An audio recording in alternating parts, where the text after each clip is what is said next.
Hello everyone, with me again, Mr. Chris. Today I'm going to elaborate about the difference between do, does, and did. I think that some of us maybe we are still confused about using those words. But let me tell you or explain you in Indonesian and in Bahasa to make it clear the differences. Okay? Nah, pada kesempatan ini kita nyantai aja ya.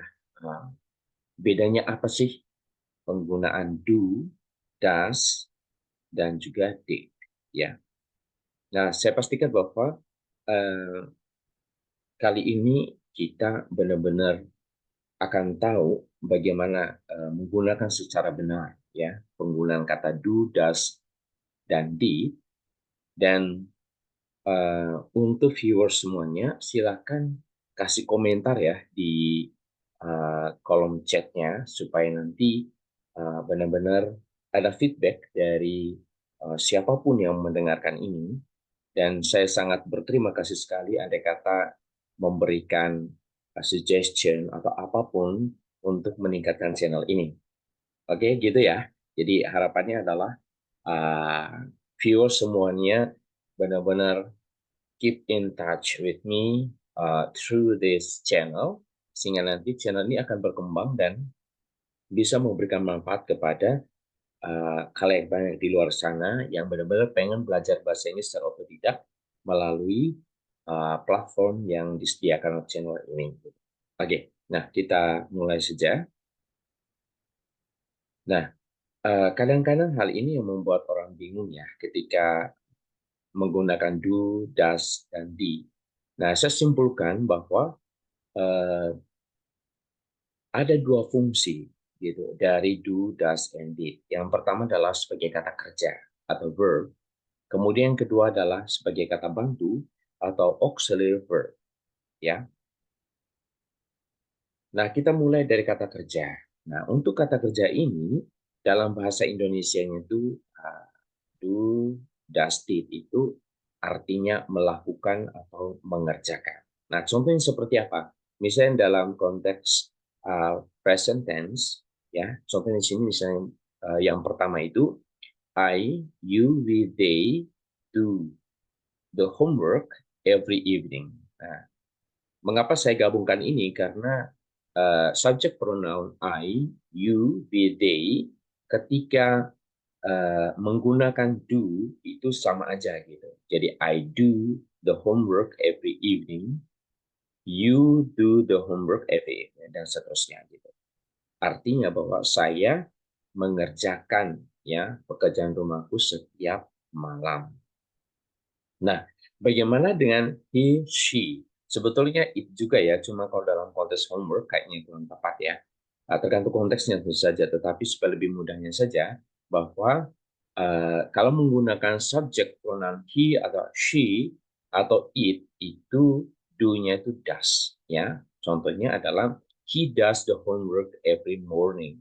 Ya. Atau she does the homework every morning. Ya. Jadi dia mengerjakan pekerjaan rumahnya atau ya bisa dikatakan demikian setiap pagi. Nah, bagaimana kalau kata kerja ini dalam bentuk past ya atau masa lalu? Dan ingat di sini viewers semuanya, rekan-rekan semuanya. Jadi kalau bilang past itu tidak berarti bahwa tadi malam kah atau tadi sore kah, bisa juga misalnya semenit yang lalu atau 1 detik yang lalu. Atau ketika saya bicara, nah ketika saya ngomong sekarang itu bisa dikatakan past. Jadi past itu bukan sesuatu yang lalu-lalu banget gitu, tetapi bisa juga 1 detik yang lalu dan seterusnya gitu ya. Jadi supaya kita memiliki pemahaman yang cukup jelas mengenai past tense ini. Nah, bagaimana dengan past? Nah, kalau subject pronoun I, we, they, he, she, it ini ketika menggunakan do itu pakai did untuk masa lalunya. Jadi contohnya adalah I did the homework last night.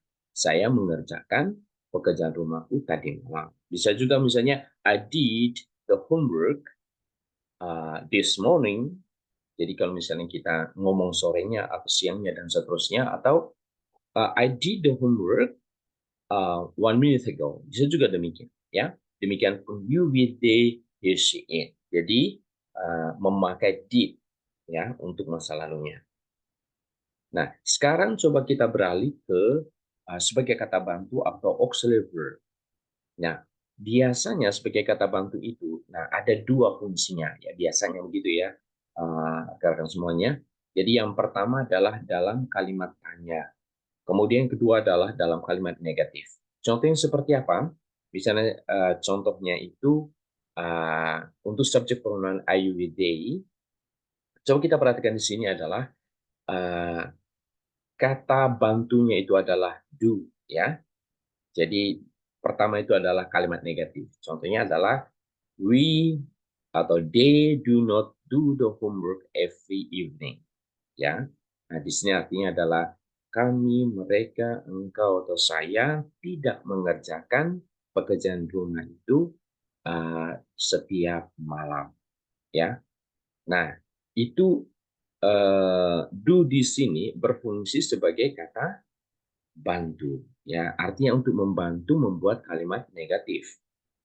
Nah, kemudian bagaimana kata bantu ini dalam konteks kalimat tanya? Nah, ini sama halnya juga. Jadi do di sini berfungsi untuk membantu membuat kalimat tanya. Contohnya adalah, do you do the homework every evening? Apakah kamu mengerjakan pekerjaan rumah setiap malam? Nah, do di sini yang paling depan itu adalah sebagai kata bantu. Nah, bagaimana sekarang ketika menggunakan does, ya? Dan sekali lagi ini adalah konteksnya adalah present tense, ya teman-teman. He does not do the homework every month. Jadi dia, laki-laki atau perempuan, ya, tidak mengerjakan pekerjaan rumah setiap pagi. Nah, bagaimana ketika does ini berfungsi sebagai kata bantu untuk membuat kalimat tanya, does-nya itu paling depan, teman-teman, ya. Does he or she do the homework every morning? Oke, clear ya? Jadi di sini sebagai kata bantu artinya adalah kalau dalam kalimat negatif artinya tidak, ya. Kemudian kalau dalam kalimat tanya artinya apakah, ya. Jadi apakah dia laki-laki atau perempuan mengerjakan pekerjaan rumah setiap pagi, gitu. Kurang lebih seperti itu ya teman-teman. Nah, bagaimana kalau dalam past tense, ya? Sama halnya tadi sebetulnya dengan ya fungsinya sebagai kata kerja pakai did, demikian ini pakai did juga gitu ya. Jadi contohnya adalah we did not do the homework last night. Artinya kami tidak mengerjakan pekerjaan rumah tadi malam, ya. Kemudian bagaimana kalimat tanyanya? Did-nya itu di depan sebelum subject pronoun. Did you or she dan seterusnya itu do the homework last night? Dan ingat di sini teman-teman, baik itu I, we, they, his, baik itu I, we, they maupun he, she, it itu sama aja. Jadi untuk kata bantunya itu adalah pakai did, ya baik itu dalam kalimat negatif ataupun kalimat tanya. Oke, nah sekarang cukup jelas sekarang ya, supaya nanti eh, apa ya dalam penggunanya kita secara tepat begitu ya ketika kita membuat kalimat negatif ataupun tanya dengan kata bantu do, does, and did sebagai auxiliary verb atau sebagai kata kerja. Jadi dua fungsi itu yang nanti akan berpengaruh terhadap ketika kita membuat kalimat negatif atau kalimat tanya atau kalimat positif secara benar menggunakan kata-kata tersebut, ya, do, does, and did. Jadi sekali lagi saya simpulkan bahwa untuk kata do, does, and did ini ada dua fungsi teman-teman. Yang pertama adalah sebagai kata kerja atau verb, dan yang kedua adalah sebagai kata bantu, ya, atau auxiliary verb, ya. Nah, kalau misalnya teman-teman semuanya ada kayak apa ya, masih membingungkan atau kayak ada keraguan atau mungkin sampaikan bahwa oh saya nggak setuju dengan itu, boleh ya, boleh masukkan dalam kolom komentarnya supaya benar-benar ini bisa menjadi ajang diskusi buat kita bagaimana benar-benar kita belajar mengenai bahasa Inggris secara benar begitu. Nah, ini adalah hal-hal yang sangat dasar yang saya sampaikan. Mudah-mudahan bisa bermanfaat buat kita semuanya. Oke, thank you. I believe in myself that I have a core for myself. You build your own knowledge and skill. So I believe that by studying from where every resource is that we get in our life, so we can build our own knowledge and skill. So without limitation, with just one or two resources that we get in life, but all resources that we get, so it's a window or it's a pathway for us to learn English more and more. So that's it. Thank you very much and bye bye. I'm waiting for your comments. So I hope that you will get much knowledge and everything that uh, inspires you to make you better in life, especially building your English knowledge and skill. Thank you very much. Bye bye.